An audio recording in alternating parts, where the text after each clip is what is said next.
Hello my friends and welcome back to the Today Machine channel. In the first stage of the production tires, rubber is mixed with fillers like clay and carbon black in a rubber mill. At the final stage of mixing, sulfur and curing agents are added. The mixed compounds are used for various parts of the tire, such as the air-holding inner liner or the wear-resistant tread. After testing, the rubber is formed into sheets, cooled, and weighed for further processing.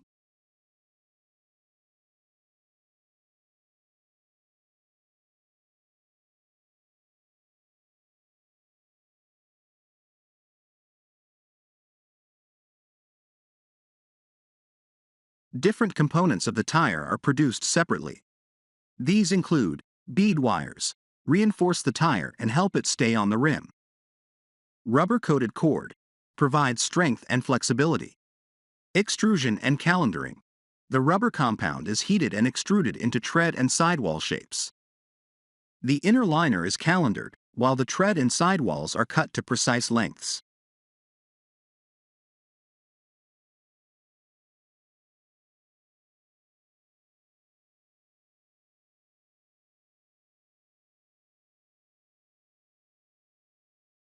All components are assembled on a tire building drum.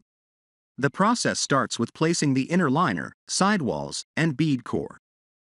Multiple plies of fabric and belts are applied, followed by the tread rubber.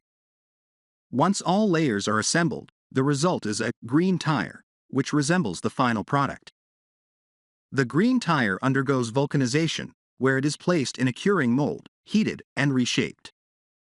During this process, sulfur links the rubber polymers, transforming the tire's structure into a durable, elastic product. The curing process for passenger tires takes a few minutes, while agricultural tires may take up to 2 hours. After curing, the tire is trimmed and inspected for defects. Tests are performed to measure its uniformity and compliance with specifications. Tire retreading, a process that involves replacing the worn-out tread of a used tire with a new one, has been a popular practice in various industries for decades. It offers significant economic and environmental benefits, particularly for commercial vehicles, including trucks, buses, and aircraft. However, while tire retreading has many advantages, there are also disadvantages that users should consider. We will explore the key benefits and drawbacks of tire retreading.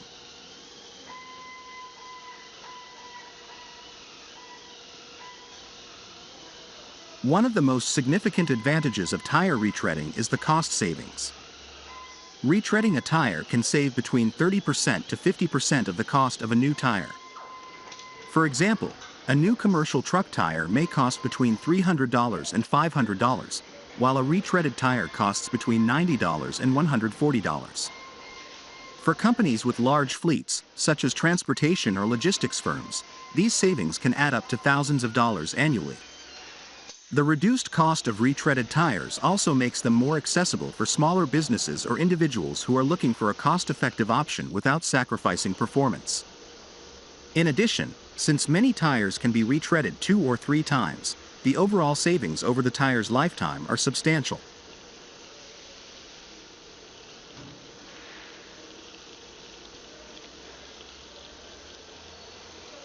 Tire retreading is an environmentally friendly alternative to buying new tires. The process conserves natural resources and reduces waste.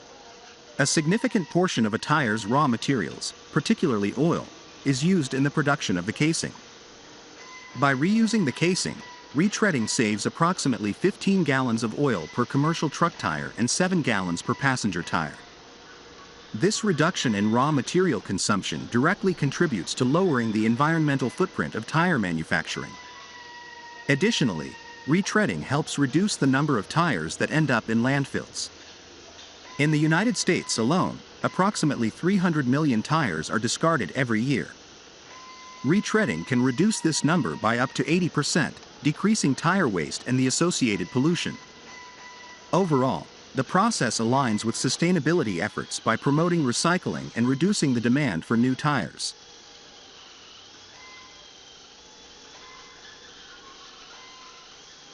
Retreading is also a highly resource-efficient process.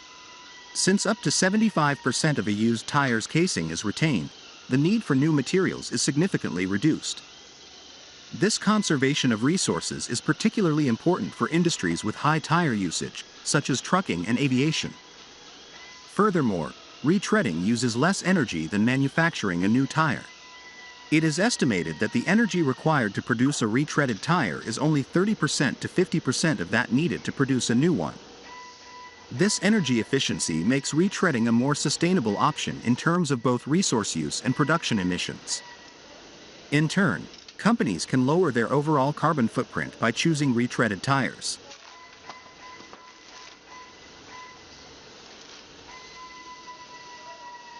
Contrary to common misconceptions, retreaded tires can perform on par with new tires when properly retreaded. Modern retreading technologies, along with stringent quality control processes, ensure that retreaded tires are safe, durable, and capable of withstanding heavy use. For example, many commercial truck retreaded tires have a mileage similar to new tires, often ranging between 100,000 and 150,000 miles, depending on road conditions and maintenance. Furthermore, retreaded tires are used in industries with high safety standards, such as aviation and public transportation, proving that they can meet demanding performance requirements. With proper maintenance, retreaded tires can serve as reliable alternatives to new tires.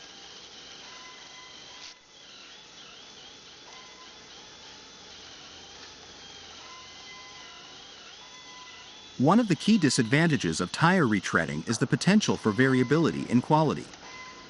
While modern retreading techniques have improved considerably, the quality of the final product largely depends on the condition of the original tire casing and the retreading facility's processes. Not all casings are suitable for retreading, and if a damaged or weak casing is used, the tire's lifespan and safety can be compromised. Additionally, some retreading shops may not follow strict quality control measures, leading to inconsistencies in the performance of retreaded tires. For this reason, it is crucial to choose reputable retreading companies that adhere to industry standards to ensure safety and performance.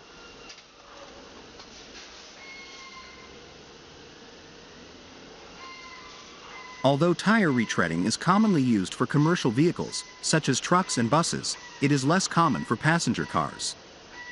One reason is that the cost-effectiveness of retreading depends on the tire's size and usage.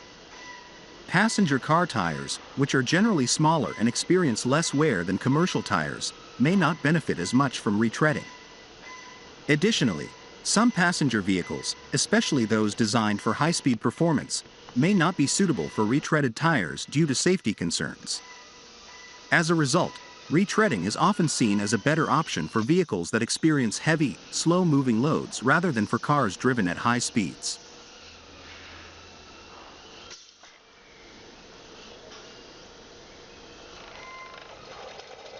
Despite the proven benefits of tire retreading, there is still a perception among some consumers that retreaded tires are inferior to new ones. This misconception stems from outdated practices and experiences with lower quality retreaded tires in the past. As a result, some drivers may hesitate to use retreaded tires, fearing that they are less reliable or more prone to failure. Overcoming this stigma remains a challenge for the tire retreading industry, even as technology and quality control have dramatically improved.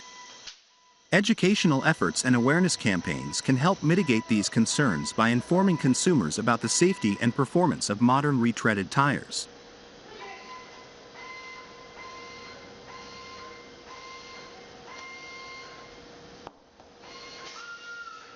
The Eco Extractor 63 is a powerful machine designed specifically to remove steel beads from the massive 63-inch rim mining tires used in the industry. Its reverse hook design allows for efficient extraction of the steel beads embedded in the nearly indestructible rubber tires.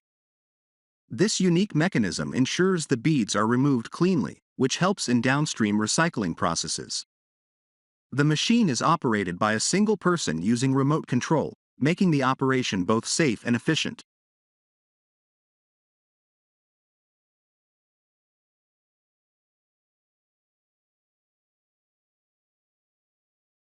The machine can handle up to 10 tires per hour, offering a high output rate.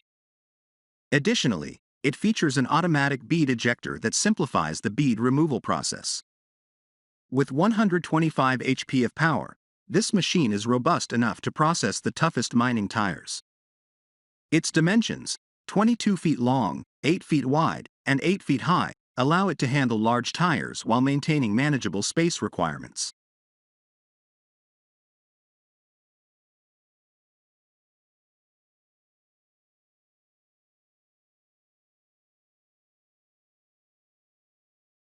The Eco Razor 63 is a specialized machine designed for the processing of large off-the-road (OTR) tires, capable of handling tires with rims up to 63 inches.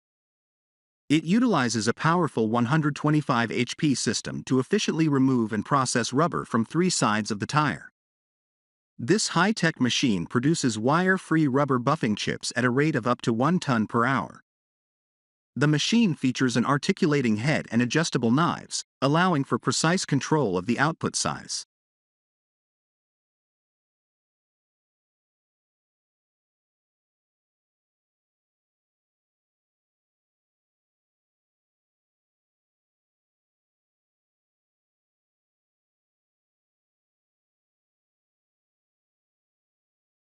This flexibility lets operators target the most valuable rubber sizes for downstream processing.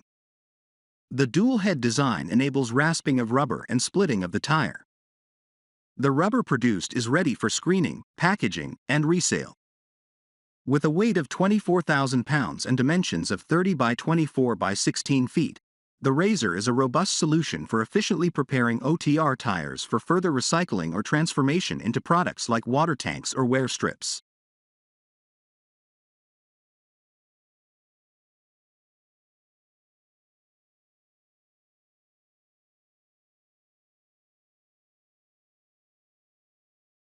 The Eco Monster is a powerful single-shaft hydraulic shredder equipped with a custom 187 kilowatts, 250 HP hydraulic power unit.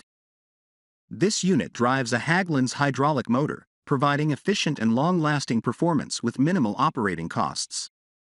The shredder features a cutting chamber measuring 1,956 mm by 900 mm, containing 18 fly knives and 9 bed knives made from tool steel. These knives shred materials down to sizes as small as 2 inches and are easily replaceable. The machine operates with a low RPM, high torque shredding technology, allowing it to process up to 12 metric tons of materials per hour. It is capable of handling semi and OTR tires, after debeating, large truck tires, and car tires. The shredder also processes other waste materials like wood, plastics, and municipal solid waste, including cables, refrigerators, and aluminum scrap. The Eco Monster produces rough shreds of 6 inches and chips down to 2 inches, making it ideal for general waste reduction applications.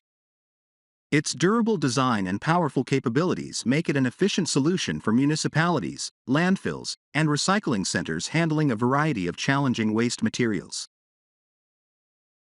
Semi-automatic tire building technology in China has seen significant advancements in recent years, driven by the growing demand for high-quality tires in the automotive and industrial sectors. Semi-automatic tire building machines, TBMs, in China typically blend manual operations with automated systems, allowing for flexibility, precision, and cost-effectiveness in tire manufacturing. In China's semi-automatic tire building process, machines can assemble multiple tire components such as beads, plies, belts, and tread into a green tire structure. These machines generally consist of 2 stages: carcass building and belt tread application.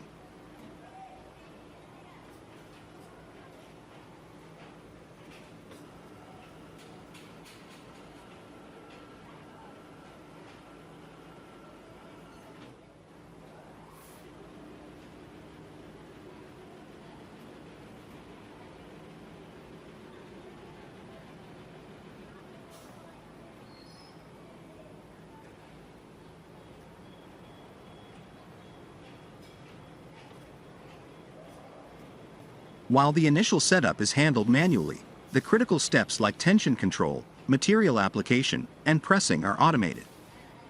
This hybrid system allows for a production rate of 1.5 to 3 tires per minute, depending on the machine's capacity and the tire size being produced. For instance, Machines dedicated to passenger car tire production typically achieve around 2.5 tires per minute, while larger units, meant for truck or industrial tires, may handle around 1.5 tires per minute. Many semi-automatic TBMs in China are designed with modular configurations that support rapid changeover between different tire sizes and designs.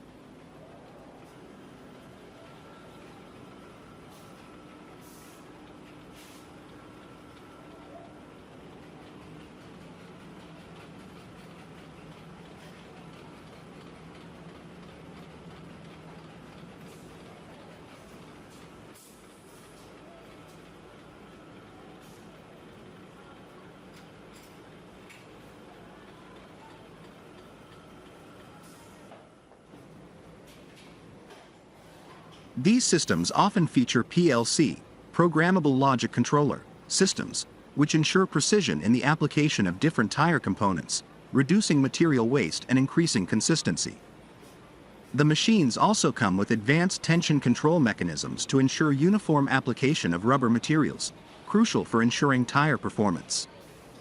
Chinese manufacturers are increasingly focusing on improving productivity, with some models featuring automated bead placement systems, sidewall application, and cutting functions that minimize manual handling. These semi-automated systems can produce approximately 400 to 600 tires per 8-hour shift, depending on the tire type and level of automation.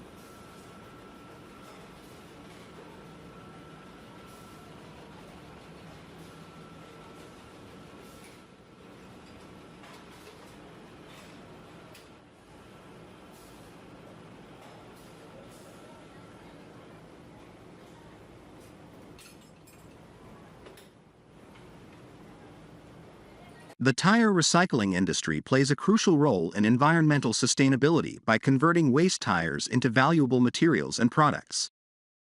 Tires, composed mainly of rubber, steel, and textile, are non-biodegradable and difficult to decompose, posing a significant environmental hazard if not disposed of properly.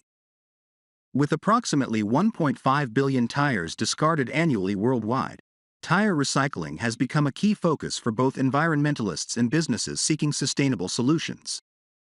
This essay delves into the tire recycling process, key statistics, challenges, and opportunities within the industry.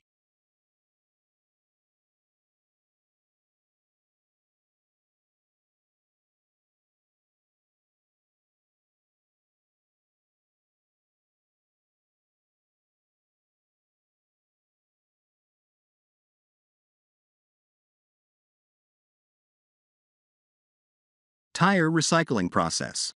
Tire recycling involves several steps aimed at extracting the raw materials from used tires. These materials can then be reused in various applications, reducing the need for virgin resources and minimizing environmental impact. The recycling process generally follows these steps: collection and transportation. Used tires are collected from different sources, such as vehicle service stations, landfills, or dedicated tire disposal centers. Once collected, they are transported to tire recycling facilities. The transportation process is often costly due to the large size and weight of tires. In the US, about 290 million scrap tires are generated each year, with nearly 80% being recycled or used for energy recovery.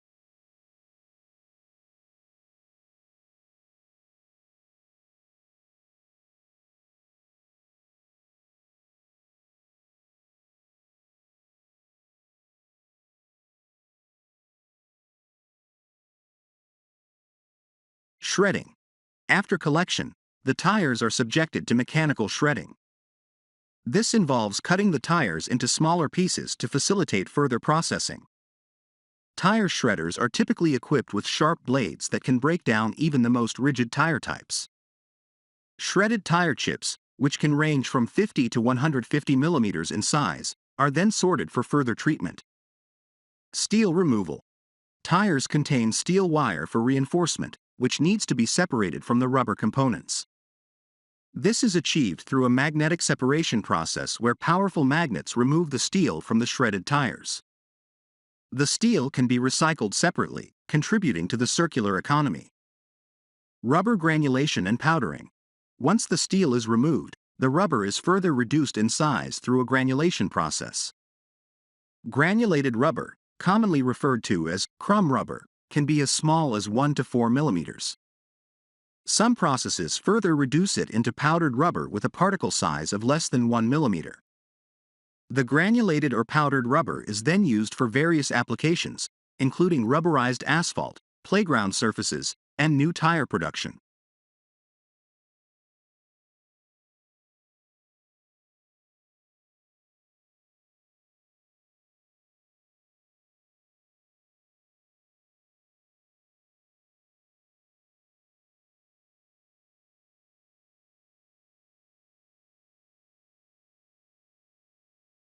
Pyrolysis. Pyrolysis is an advanced tire recycling method that involves heating tires in an oxygen-free environment. This process breaks down the tires into valuable byproducts such as pyrolysis oil, carbon black, and syngas. Pyrolysis oil can be used as a fuel or chemical feedstock, while carbon black is often used in rubber manufacturing. The syngas generated in the process can be reused as an energy source for the pyrolysis plant itself. Devulcanization. One of the key challenges in tire recycling is vulcanization, a chemical process that makes rubber durable and elastic. Devulcanization aims to reverse the vulcanization process, making the rubber more pliable for reuse in new products. Devulcanized rubber can be incorporated into new tire manufacturing, reducing the need for virgin rubber.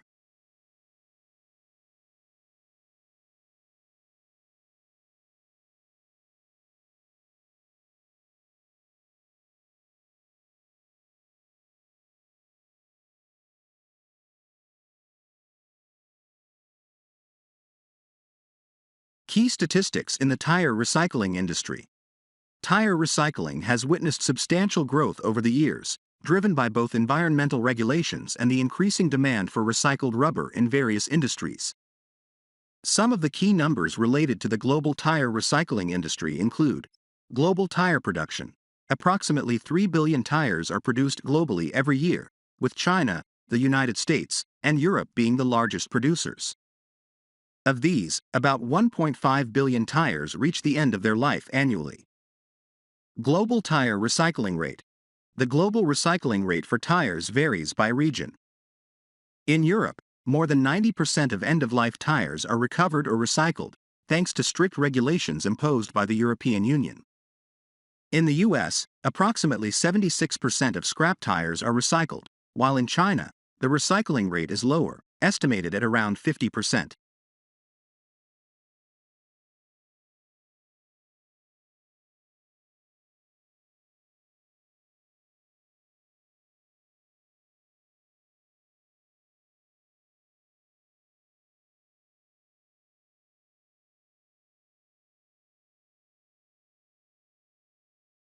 Market size. The global tire recycling market was valued at approximately $9.2 billion in 2020 and is projected to grow at a compound annual growth rate, CAGR, of 3.1% from 2021 to 2027. The increasing demand for recycled rubber in the automotive, construction, and sports industries is expected to drive this growth. Energy recovery. Tires are also used for energy recovery in industries like cement production, where they serve as an alternative fuel source. In the European Union, around 40% of collected tires are used for energy recovery, producing heat and electricity while reducing reliance on fossil fuels.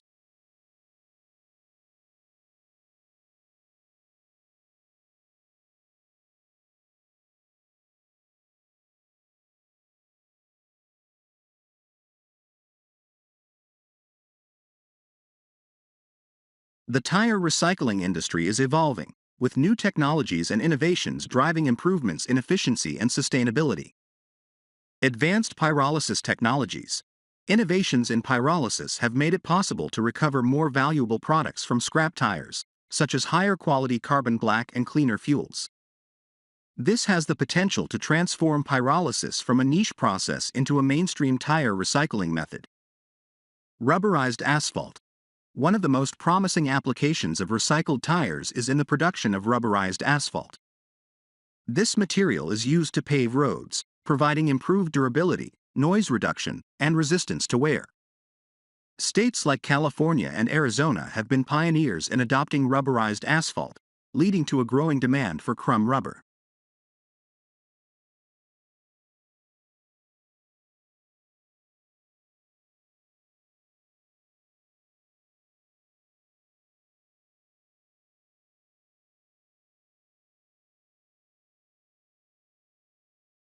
Circular economy. Tire manufacturers are increasingly looking to close the loop by incorporating more recycled rubber into new tire production. By using devulcanization technologies, manufacturers can improve the quality of recycled rubber and reduce their reliance on virgin materials, contributing to a circular economy. Government incentives and regulations. Governments around the world are introducing stricter regulations to promote tire recycling.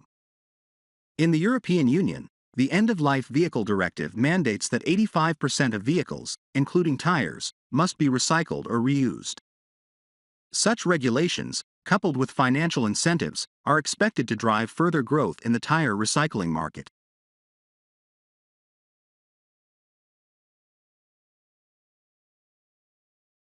The ARFC rubber tiles making machine is a comprehensive set of equipment designed for the production of rubber tiles and other rubber-based flooring products. It primarily utilizes crumb rubber, a recycled material derived from used tires, to create durable and resilient tiles that are often used in playgrounds, gyms, sports facilities, and outdoor areas. This machine is highly favored by manufacturers due to its versatility, allowing the production of various products, including seamless sports flooring. The ARFC equipment is capable of producing up to 100 square meters of rubber tiles per shift. The system is energy efficient, consuming less than 7 kilowatts per hour, which reduces operational costs. The entire production process requires a space of about 150 square meters and can be operated by a small team of 3 to 4 people. The machine is equipped to handle up to 12 different types of rubber products, making it suitable for manufacturers seeking versatility in their product line.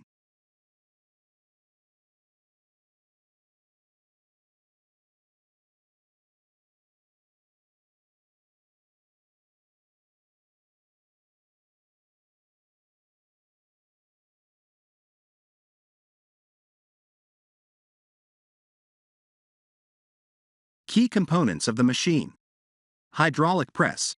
This is the core component of the system. The hydraulic press applies significant force to mold the crumb rubber into the desired shape of tiles. The press ensures even pressure is distributed across the mold to create uniform, dense, and high-quality rubber tiles. Carts for molds. These carts are used to transport molds within the production area, ensuring smooth workflow between different stages of the process, from preparation to pressing. Mixer for raw materials. The system includes 6 mixers used to prepare the crumb rubber and binders, which are then processed into the molds. The mixers are essential in ensuring that the rubber compound is properly blended for uniformity in the final product.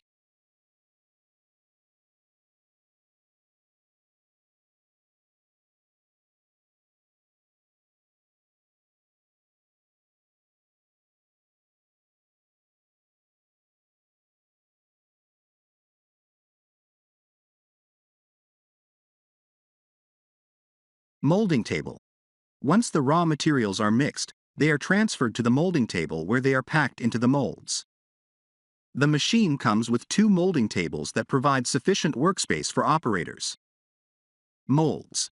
There are 100 molds included in the package, designed for shaping rubber into various tiles and flooring products. These molds are interchangeable, allowing for flexibility in the type of products being made. Increased heat chamber. The heat chamber is used to cure the rubber tiles, a critical step in ensuring the tiles become solid and durable. Heat is applied to activate the binders within the rubber mixture, resulting in a firm and resilient product.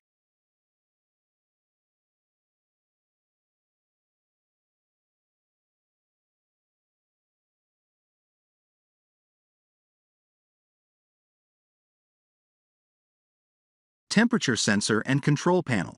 These components help in monitoring and controlling the heat within the production process. The precise temperature control is crucial to ensure consistent quality in each batch of tiles. Extractor hood. The extractor hood is used to maintain a safe working environment by removing any fumes or excess heat generated during the curing process. Matrix for technological apertures. This tool creates apertures or holes in the tiles, depending on the specific design or application required.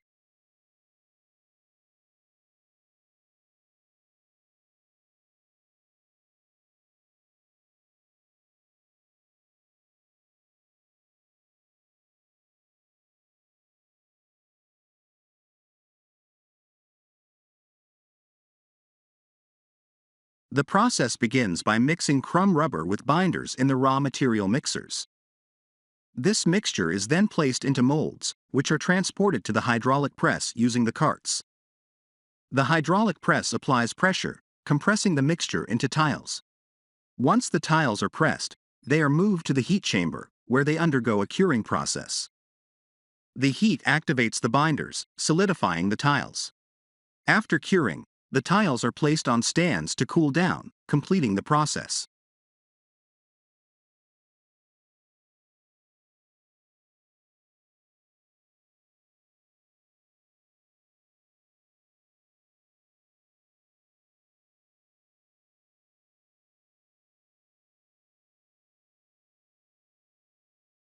Asphalt mixes are produced in modern, computer-controlled plant facilities by combining different sizes of rock and sand, commonly referred to as aggregate, and liquid asphalt cement, which is typically called the binder.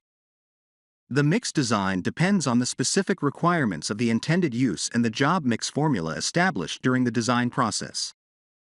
The proportion of aggregate and binder plays a crucial role in determining the final properties of the asphalt mix. Generally, larger aggregate sizes offer greater load-bearing capacity, making such mixtures ideal for heavy-duty applications like highways, whereas smaller aggregates may be more suited for lighter-duty pavements, such as tennis courts.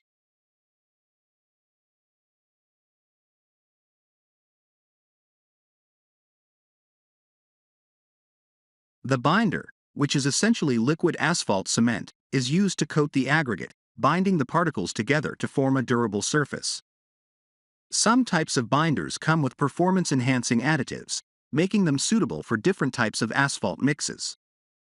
This explains why modern plants often stock multiple types of aggregates and liquid asphalt tanks to cater to varying mix requirements.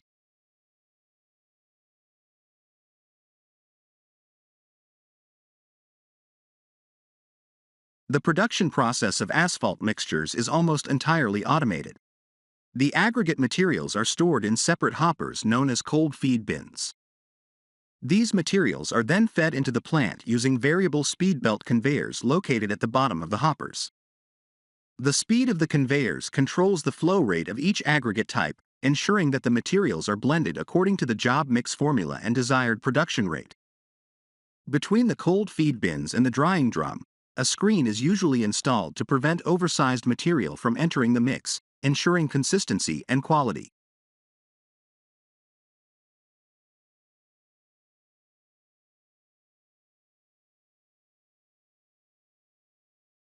The aggregates are measured as they pass over a belt scale on the final conveyor before entering the drying drum. This measurement is vital for maintaining the correct ratio between the aggregates and the liquid asphalt cement, which will be added later in the process. Since asphalt cement is derived from petroleum, the aggregates need to be heated and dried for the binder to bond successfully with the aggregate particles.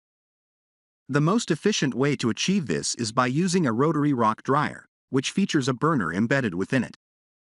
The material moves through the drum, tumbling in the hot gas stream, which dries and heats it to the required temperature.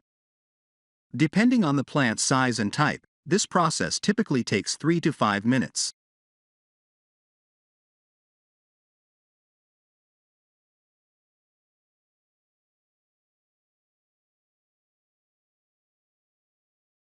As the aggregates are heated, water evaporates, producing steam. The gas velocity within the dryer increases, sometimes reaching speeds of 50 to 60 miles per hour, depending on the production rate and moisture content. This high velocity can carry fine sand and dust particles into the air, much like wind blowing sand off a beach during a storm. To prevent the loss of these fine particles, which are crucial for the mix formula, dust control equipment is installed at the plant. The dust collection system begins with a knockout box, which collects the coarser particles and returns them directly to the drying drum. The finer dust particles are collected in a larger box, which features numerous bag filters similar to a vacuum cleaner. These filters are cleaned using compressed air or by reversing the airflow, depending on the system type. The dust is then returned to the process via a screw conveyor, ensuring nothing is wasted.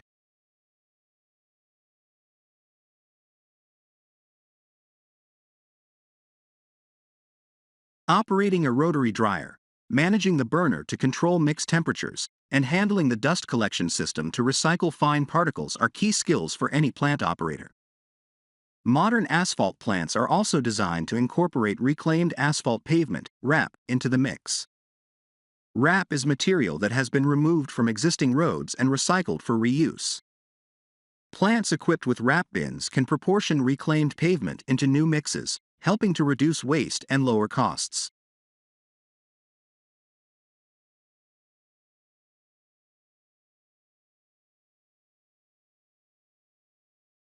The RAP is introduced into the drying drum after the virgin aggregates have been dried and heated. Similar to the virgin materials, the RAP passes through a scalping screen to remove oversized particles, and a belt scale measures its flow into the plant. What happens inside the drying drum is that the virgin aggregate is superheated to dry and heat the RAP particles. This process helps to ensure that the recycled material is adequately prepared for bonding with the liquid asphalt cement.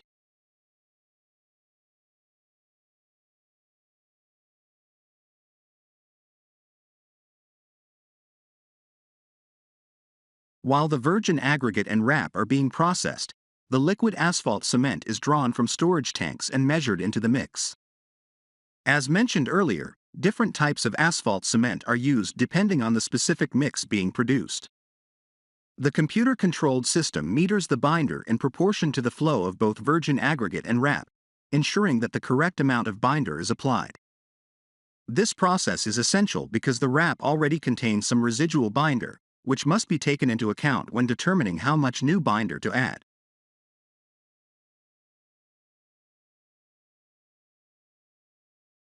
Some plants use a separate mixing device, like a mixing drum, where the liquid asphalt cement is added to the virgin aggregate and RAP as the final step in the process.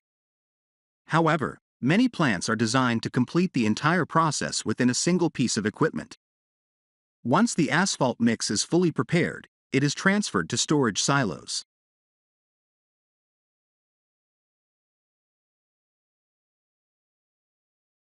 In urban settings, plants often have multiple silos to store different asphalt mixes for various projects. These silos are typically insulated and heated to allow for extended storage periods. The loading process is computerized to ensure accuracy, and the mix is then loaded into trucks for transport to the job site.